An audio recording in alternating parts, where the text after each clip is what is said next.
Today, another messy employment story.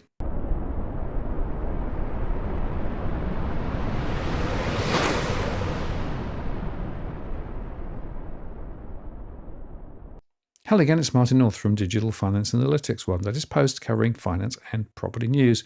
Well, the ABS released their latest and now infamously wobbly employment data today, which reported a surprising drop in February, declining by 52,800, led by full-time roles, compared to a forecast of 30,000 increase.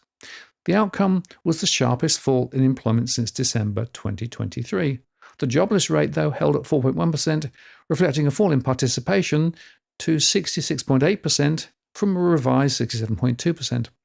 Now, we know that since COVID, public statisticians around the world have been struggling to measure real employment and unemployment accurately. For example, the ONS in the UK has all but publicly admitted their figures are rubbish. At very least, while the ABS adjusts the data for seasonal patterns around hiring, firing, and employment leave, these past patterns have recently changed, making its report all but, meaningless. That said, the jobless rate did remain at 4.1%, and the central bank expects it to go to 4.2% by June this year, so the surprise drop in employment is unlikely to bring forward another rate cut from the Reserve Bank of Australia, as the jobs market is still historically strong. So the ABS said that fewer older workers returning to work in February contributed to the fall in employment this month, with lower levels of employment in the older age groups for February 2025 compared with 2024. That follows higher levels of employment in those age groups in recent years, particularly in 2024, alongside growth in the employment to population ratio over the last few years. In contrast, they say we continue to see growth in employment for people aged between 15 and 54 over the year. Despite the fall in employment in February, in season-adjusted terms, it was still around 266,000 people, or 1.9% higher than last February, and this annual growth rate is around the 20-year pre-pandemic average of 2%.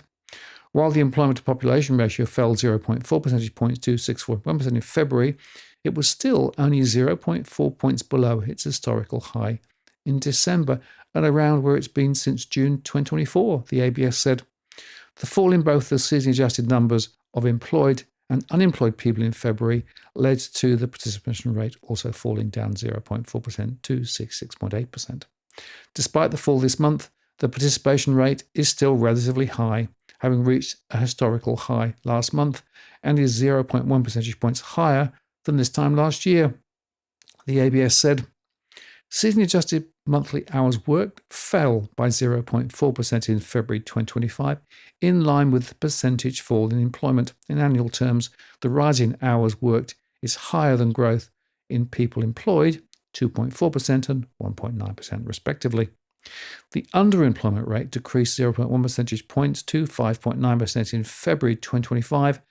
That was 0.7 percentage points lower than February 2024 and 2.8 percentage points lower than March 2020. The underutilization rate, which combines the unemployment rate and the underemployment rates, decreased 0.2 percentage points to 9.9%, and that was 4% lower than March 2020. And seasonally adjusted unemployment was highest in Victoria at 4.6%. It was 4.3% in the Northern Territories, 4.1% in Queensland, 4% in New South Wales and Tasmania, 3.7% in South Australia, 3.4% in Western Australia, and 2.6% in the ACT. So there are actually considerable state variations. Traders went all in on bets for further interest rate cuts after this announcement, and they're looking for cuts this year and next, and yields on the 2-year bond fell. The results follows the RBA's decision to cut the cash rate by a quarter percentage point to 4.1% last month, as it gains some confidence that inflation is easing. At the same time, though, global markets have been roiled by a spate of tariff announcements and threats from the Trump administration that has targeted US allies such as Europe and Canada and competitors like China. And of course, Australia is caught in the crossfire. Money markets are pricing in a roughly 77% chance the RBA will ease in May. That's up from a coin toss prior to the release. And traders also fully priced the RBA making 2 more cuts after that by the first quarter of 2026. And that's up from a roughly 80% chance prior to the jobs report.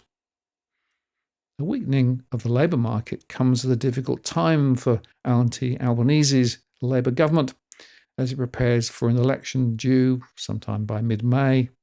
The opposition coalition holds a slight edge in the polls, with the government having been blamed for the rising living costs over the past couple of years due to high inflation and elevated borrowing costs.